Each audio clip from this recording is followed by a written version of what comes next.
कथेचं नाव आहे नाते नवरा बायकोचे. काही बोलायचं नाहीये मला, आजकाल मला गृहीतच धरायला लागलात. लग्नानंतर काही दिवस कसं बेबी बेबी करत मागे मागं करायचात, तेव्हा मीही माझा बाबू म्हणून सगळं प्रेमाने केलं. पण आता मात्र तुम्ही मला गृहीत धरताय. छोट्या छोट्या गोष्टीवरून नको ग भांडत जाऊ. वेळ काळ काही बघत नाही.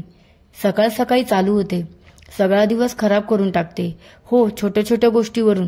तुमच्यासाठी असतील छोट्या गोष्टी, पण माझ्या जागी येऊन बघा, मग कळेल. लग्नानंतर तर मी अशी चिडले की मागे मागे फिरत मनवायला यायचात. आता चिडले तरी काही फरक पडत नाही. येईल आपोआप बोलायला म्हणून सोडून देता. दिवसभर सगळं करायचं आणि वरून तुमचं असं वागणं. राग नाही येणार तर काय होणार? दिवसभर सगळं करते म्हणते ना, नको करत जाऊ. मग हे उपकार काही गरज नाहीये त्याची. आज सकाळ सकाळी पतिदेवासोबत वाजलं आणि त्याने मी बनवलेला नाश्ता न खाताच ऑफिससाठी बाहेर पडला. टिफिनही नाही नेलं. नको म्हणताना मी ही दररोज मला ऑफिससाठी स्टेशनवर सोडणारा तो आज विचारलंही नाही. जाऊ दे, याचं हे नेहमीच आहे. टिफिन तरी घेऊन जायचं, असं मनातल्या मनात बडबडत तोंड पाडून मी ऑफिससाठी आवरायला लागली. त्या दिवशी दिवसभर एक कॉल नाही की मेसेज. मीच का करू? चूक तर त्यांचीच होती आणि दरवेळी माझी चूक नसली तरी मीच कॉल आणि मेसेज करते. मी पण नाही करणार यावेळी, असा विचार करतच ऑफिसला पोहोचले असतील ना नीट ऑफिसला. करू का मेसेज? जाऊ दे, नको. दररोज ट्रेन मिळेपर्यंत विचारपूस करणारे आज एकही कॉल आणि मेसेज नाही. नाश्ता केला असेल का? भूक तर सहन होत नाही आधीच. कॅन्टीनमध्ये जेवणही नीट मिळत नाही. दुपारी जेवायला बाहेरच जा असं सांगू का? काल ते कपाटातली फाईल ऑफिसला घेऊन जायचं आहे म्हणत होते. घातली की नाही बॅगेत की विसरले? मीच अति केलं का नेहमीप्रमाणे? खरंच छोटीच गोष्ट, उगीच फाटे फोडले मी. किती वेळा तो तरी समजून घेणार. आज परत त्या ट्रेनमधल्या बायका जागेसाठी वचा भांडत होत्या. डोकं फिरवून ठेवतात नुसतं, वरून काही बोलताही येत नाही. अशा वेळी त्याला कॉल करून ट्रेनमधलं भांडण रंगून मन मोकळं केलं किती बरं वाटतं.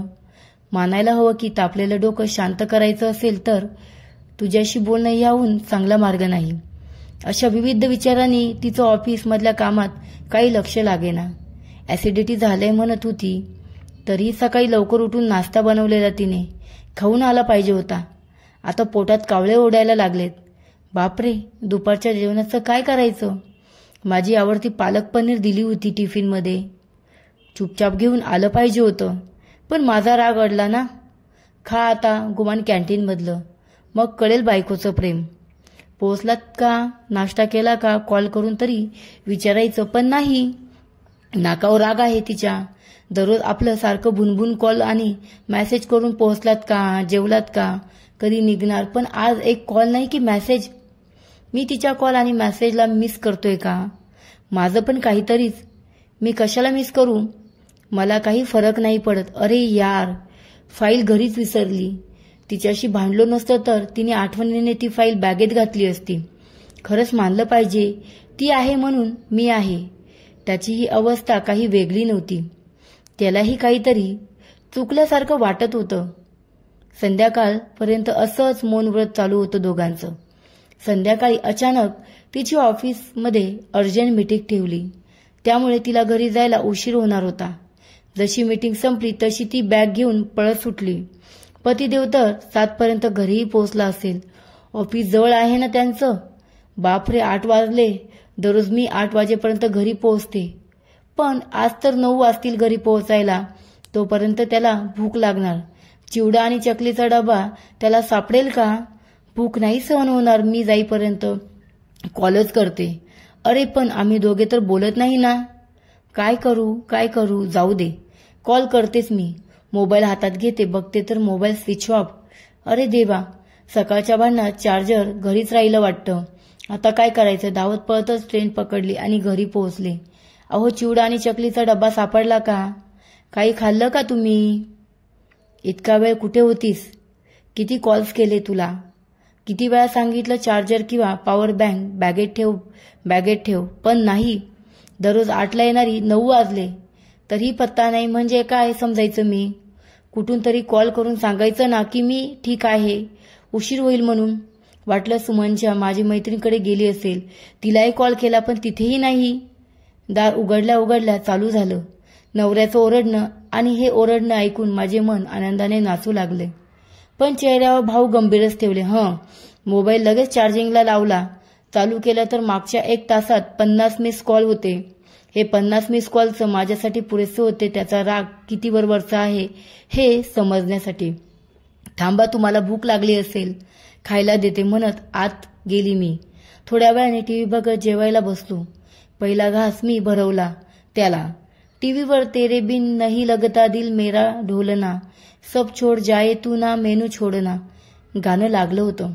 गाणं ऐकतच आम्ही दोघे गालातल्या गालात हसत एकमेकांकडे बघत राहिलो. खरंच असंच असतं ना पती पत्नीचे हे नातं. सोबत असले की नेहमी भांडणारे आणि सोबत नसले की एक क्षणही न करमणारे असे हे नाते. या नात्यासाठीच पुढच्या ओळी, तू आहेस म्हणून माझ्या जीवनाला अर्थ आहे. तू नसलास तर माझं जगणंही निरर्थक आहे. तू आहेस म्हणून सकाळी उठून टिफिन बनवण्यात उत्साह आहे. तू नसलास तर माझ्या भुकेसाठी गाडीवरचा वडापावही पुरेसा आहे. तू आहेस म्हणून दमून येऊन चहासोबत पिण्यात मजा आहे. तू नसलास तर जणू माझं जीवनच बेसूर आहे. तू आहेस म्हणून मी सुखी संसाराची स्वप्ने रंगवत आहे. तू नसलास तर हे जीवनच एक वादळ आहे. तुझ्याशी कितीही भांडले तरीही मला माहिती आहे तू आहे म्हणून मी आहे. तू आहे म्हणून मी आहे. खरंच वरील ओळीप्रमाणेच नवरा बायकोचे नाते असते. कथा कशी वाटली नक्कीच कळवावे व कथेला लाईक करा, शेअर करा आणि चॅनलला सबस्क्राईब करा. अशाच प्रकारचे नवनवीन व्हिडिओ तुमच्यासाठी मी घेऊन येत राहील. धन्यवाद.